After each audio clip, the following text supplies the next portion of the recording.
বিশ্বাস আর যুক্তি এই দুটো জিনিসের মধ্যে দ্বন্দ্বটা কিন্তু বেশ পুরনো। আর আমরা অনেকেই এই নিয়ে দ্বিধায় পড়ি, তাই না? ঠিক এই জায়গাতেই খুব জোরালো একটা প্রশ্ন তুলেছিলেন প্রবীর ঘোষ তার বিখ্যাত বই আমি কেন ঈশ্বরে বিশ্বাস করি নাতে। চলুন আজ আমরা এই বইটার গভীরে একটু ডুব দিই, দেখি ঠিক কি কি যুক্তি দিয়ে তিনি তার কথাগুলো সাজিয়েছেন, যা বইটাকে একটা মাইলফলক করে তুলেছে। হ্যাঁ, এই সেই বই। বহু দশক ধরে কিন্তু এই বইটা পাঠকদের মনে ঝড় তুলে আসছে, অনেক প্রশ্ন তৈরি করেছে। এটা কিন্তু শুধু কতগুলো প্রবন্ধের সংকলন না, এটা আসলে প্রবীর ঘোষের নিজের যুক্তিবোধ, তার নিজের অনুসন্ধানের একটা বলা যায় সাহসী দলিল। তো চলুন আমরাও তার সেই যাত্রাপথটা একটু দেখি, কিভাবে তিনি তার সিদ্ধান্তে পৌঁছালেন। তো আমাদের আজকের আলোচনাটা এগোবে মূলত এই কয়েকটা ধাপে। প্রথমে আমরা দেখব লেখকের মূল প্রশ্নটা কি ছিল, তারপর আসব প্রমাণের দাবিতে, এরপর তার কিছু ব্যক্তিগত অভিজ্ঞতার কথা শুনব, আর সেখান থেকে বুঝব একজন যুক্তিবাদীর অবস্থান ঠিক কেমন হয়, আর একদম শেষে থাকবে একটা ছোট্ট ভাবনা। তো শুরু করা যাক একেবারে মূল প্রশ্নটা দিয়ে। দেখুন, বইটার নামটাই কিন্তু অনেক কিছু বলে দেয়। এটা কোনো দল বা গোষ্ঠীর কথা নয়, এটা একেবারেই এক ব্যক্তির নিজস্ব যুক্তির একটা যাত্রা। লেখক একদম শুরুতেই একটা জিনিস খুব পরিষ্কার করে দিয়েছেন। বইয়ের নামে যে আমি শব্দটা আছে সেটা কিন্তু কোনো সংগঠন নয়, সেই আমি হলেন স্বয়ং প্রবীর ঘোষ।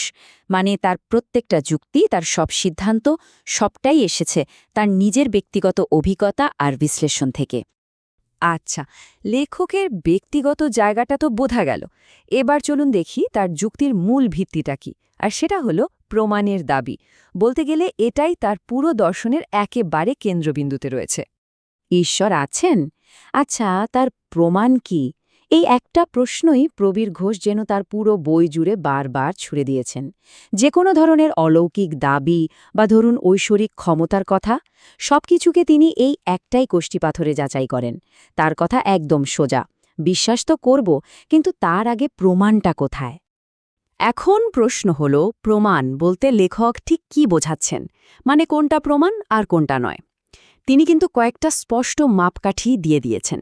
এমন কিছু যা ব্যক্তিগত অনুভূতি বা শুধু শোনা কথার ওপর নির্ভর করে না, যেমন ধরুন যা সরাসরি চোখে দেখা যায়, যা যুক্তির সঙ্গে খাপ খায়, আর যেটা বারবার পরীক্ষা করলেও একই ফল দেয়। এইগুলোই হলো আসল প্রমাণ। এর বাইরে কোনো যাচাই ছাড়া গল্প বা ব্যক্তিগত অভিজ্ঞতাকে তিনি প্রমাণ হিসেবে মানতে রাজি নন। আর এটাই তার যুক্তিবাদী ভাবনার মূল কাঠামো। এই স্লাইডটা দেখলে বিশ্বাস আর যুক্তির তফাৎটা একদম পরিষ্কার হয়ে যায়, তাই না? একদিকে দেখুন বিশ্বাস, যেখানে প্রমাণ ছাড়াই আমরা অনেক কিছু মেনে নিই, হয়তো ঐতিহ্যের কারণে বা বংশ পরম্পরায় চলে আসছে বলে। আর অন্যদিকে যুক্তি, যার কিন্তু প্রত্যেকটা ধাপে প্রমাণ লাগে। আমাদের সমাজে যে কথাটা খুব চলে, বিশ্বাসে মিলায় বস্তু, লেখক ঠিক এই ধারণাটাকেই চ্যালেঞ্জ করছেন। তিনি বলছেন যে কোনো দাবিকেই আগে যাচাই করে দেখতে হবে। কিন্তু এই সব কথাবার্তা শুধু থিওরির মধ্যে আটকে নেই। লেখক তার নিজের জীবনেও এই যুক্তিগুলোকে একেবারে হাতে কলমে পরীক্ষা করে দেখেছেন। চলুন তেমনই একটা দারুণ অভিজ্ঞতার কথা শোনা যাক। বইতে একটা খুব মজার ঘটনা আছে। লেখক একবার এক জ্যোতিষীর মুখোমুখি হয়েছিলেন, আর এই ঘটনাটা শুনলেই বোঝা যাবে কিভাবে তিনি অলৌকিক দাবিগুলোকে যাচাই করতেন। এটা একটা দারুণ উদাহরণ। তো সে জ্যোতিষী কি দাবি করলেন? তিনি বললেন তিনি লেখকের অতীত, ভবিষ্যৎ সব কিছু বলে দিতে পারবেন। শুধু তাই নয়, তিনি নাকি দেখতে পাচ্ছেন যে লেখকের সামনে এক ভয়ঙ্কর বিপদ অপেক্ষা করছে। ভাবুন একবার, এমন একটা কথা শুনলে তো যে কেউই একটু ঘাবড়ে যাবে, তাই না? কিন্তু লেখক একটুও বিচলিত হলেন না। তিনি বরং একটা খুব সাধারণ, খুব সহজ পরীক্ষা নিলেন। তিনি জ্যোতিষীকে বললেন, আচ্ছা, আপনি যদি সত্যিই ভবিষ্যৎ দেখতে পান, তাহলে একটা ছোট্ট জিনিস বলুন তো, আমার কোন হাতের মুঠোয় একটা পয়সা আছে? ভাবা যায়, কত সহজ কিন্তু কি মারাত্মক একটা প্রশ্ন। আর ফলাফল কি হল বুঝতেই পারছেন। জ্যোতিষী বারবার ভুল উত্তর দিলেন, পারলেন না বলতে। ব্যাস, ওই একটা সাধারণ পরীক্ষাতেই তার সব অলৌকিক ক্ষমতার দাবি শেষ। লেখকের পয়েন্টটা খুব সোজা। এই ধরনের বেশিরভাগ অলৌকিক দাবি এরকম সহজ যুক্তির কাছে এক মুহূর্ত দাঁড়াতে পারে না। তো এই ধরনের নানা অভিজ্ঞতা আর বিশ্লেষণের মধ্যে দিয়ে লেখক তার চূড়ান্ত সিদ্ধান্তে এসে পৌঁছান। আর সেটাই হল একজন যুক্তিবাদীর অবস্থান। এখন যুক্তিবাদ বা র্যাশনালিজম জিনিসটা ঠিক কী? এটা এমন একটা দর্শন যা বলে যে আমাদের জ্ঞান বা জানার আসল ভিত্তি হওয়া উচিত যুক্তি, কোনো বিশ্বাসকে শুধু আবেগ বা পুরনো প্রথা বলে মেনে নেওয়া নয়, বরং সেই বিশ্বাসটা গড়ে উঠবে যুক্তির ধাপে ধাপে বিশ্লেষণ আর নক্কর প্রমাণের ওপর। আর যুক্তিবাদ একটা খুব গুরুত্বপূর্ণ নিয়ম মেনে চলে, যেটাকে বলা হয় বার্ডেন অফ প্রুফ বা প্রমাণের দায়। এর মানেটা খুব সহজ, যে দাবি করছে প্রমাণও তাকেই দিতে হবে। ধরুন কেউ যদি বলে আকাশে উড়ন্ত ডাইনোসর দেখেছে, তাহলে সেই ডাইনোসরের অস্তিত্বের প্রমাণ তাকেই দিতে হবে। যে বিশ্বাস করছে না তাকে প্রমাণ করতে হবে না যে ডাইনোসর নেই। দাবি যার, প্রমাণও তার।